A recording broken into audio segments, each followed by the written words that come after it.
I wanted to talk to you a little bit about my time in the Marine Corps and how much support from back here in Northeast Ohio meant to us when we were overseas. In order to tell that story, I sort of needed to rewind to before I was born.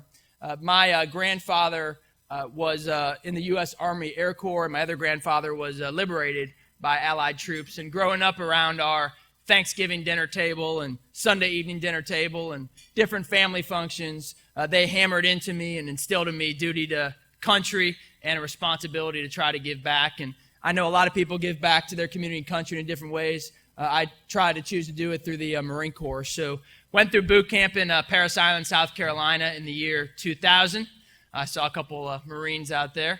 And then went through combat school in Camp Lejeune, North Carolina, and did my first tour in Iraq in 2004. We were stationed in different parts of Anbar province, but mostly out on the Syrian border, right where the Euphrates River meets the Iraq-Syria border.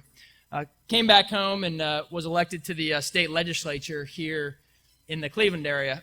And when I ran for the state legislature, I was told, hey kid, you're too young, wait your turn.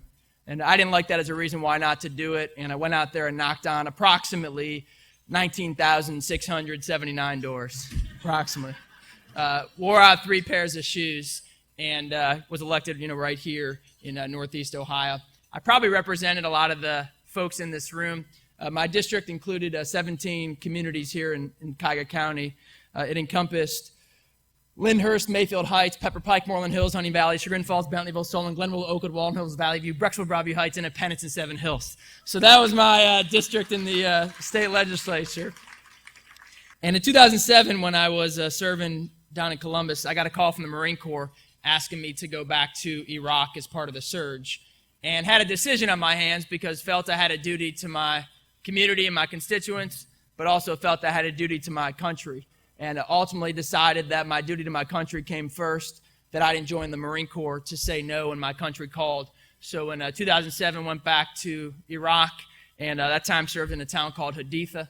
Was there in 07 and 08, and then came back home. And when I came back home, it was our trip home that was probably one of the most memorable times I had in the Marine Corps. When we were flying back into the United States, the pilot came on over the aircraft speakerphone, and he said, hey, Marines, we're going to touch down in Bangor, Maine, before we take you on to Cherry Point, North Carolina.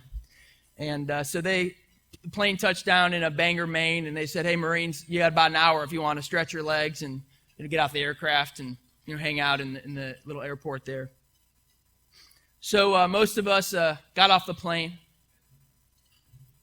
And as we were walking through the chute into this tiny airport in Bangor, Maine, you could hear some clapping at the end of the chute, and you heard some cheering as well, and we didn't know what it was or who it was. And as we got closer,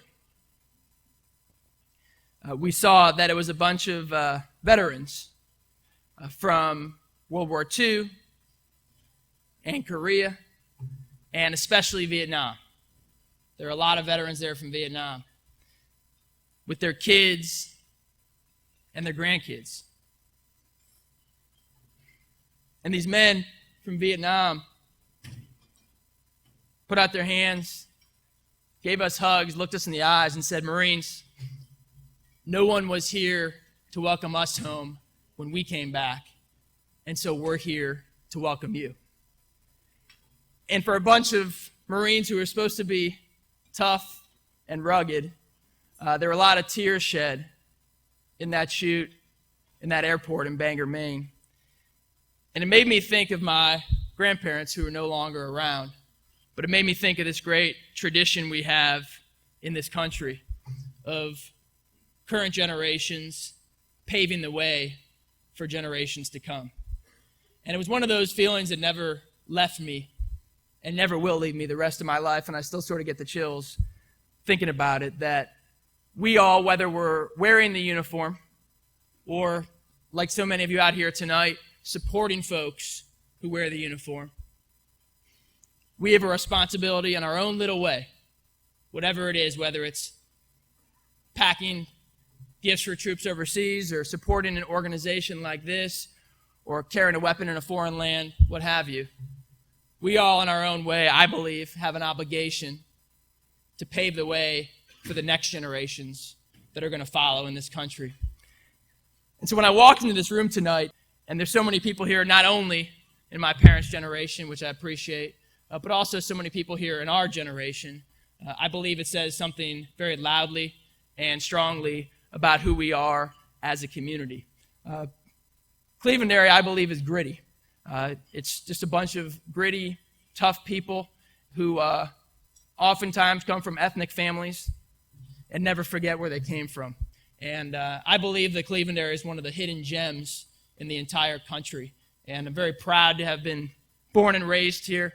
I'm proud to spend the rest of my life here. And as a Marine Corps veteran with 2 tours in Iraq, and also the grandson of a U.S. Army Air Corps veteran who grew up on Kinsman and went to John Adams, it means so much to me that you guys tonight are opening your pocketbooks in this down economy and supporting such a great organization like this. And so thank you for what you do, and for everyone who put this on tonight, thank you for supporting the young men and women who serve overseas. Thank you very much.